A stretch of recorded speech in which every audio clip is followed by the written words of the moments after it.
ये है दैनिक प्रातःकाल का डिजिटल एडिशन प्रातःकाल लाइव।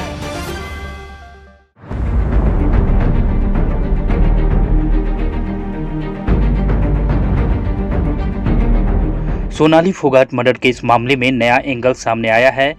सोनाली के ड्राइवर ने दावा किया है कि वह जिन महंगी गाड़ियों में घूमती थी उनमें एक भी उनके नाम पर नहीं थी। आरोप है कि उनका पीए सुधीर सांगवान इन कारों को बेच चुका था या फिर अपने नाम ट्रांसफर करा चुका था। सोनाली के ड्राइवर रहे उमेश सिंह ने एक टीवी न्यूज चैनल से बातचीत में ये आरोप लगाए हैं।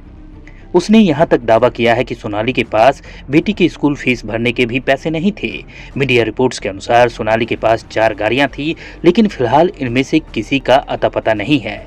यह भी सामने आया है कि कागजों के हिसाब से सोनाली इन गाड़ियों की मालकिन नहीं थी।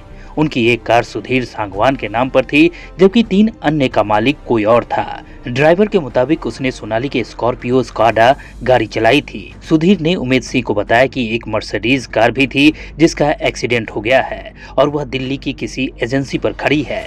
ड्राइवर ने सनसनीखेज आरोप लगाते हुए कहा कि सुधीर ने सोनाली के स्कॉर्पियो को 8 लाख रुपए में बेचा था। इसके बाद दिल्ली से 3.5 लाख रुपए की सफारी खरीदी थी। ड्राइवर ने चैनल को बताया कि उसके बाद से पता चला है कि मर्सिडीज कार पर 10 से 13 लाख रुपए का लोन था।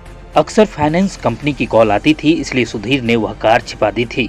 इतना ही नहीं, सोनाली के ड्राइवर रहे उमेश सिंह ने आरोप लगाया कि सारे पैसे सुधीर के खाते में आते थे, यहां तक कि सोनाली के खाते में बेटी की फीस भरने तक के पैसे नहीं थे।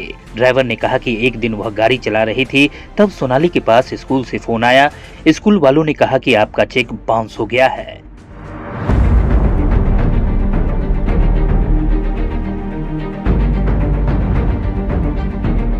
अगर आप ये कार्यक्रम YouTube पर देख रहे हैं तो हमारे चैनल को जरूर सब्सक्राइब करें और Facebook पर देख रहे हैं तो हमारे पेज को लाइक करना ना भूलें।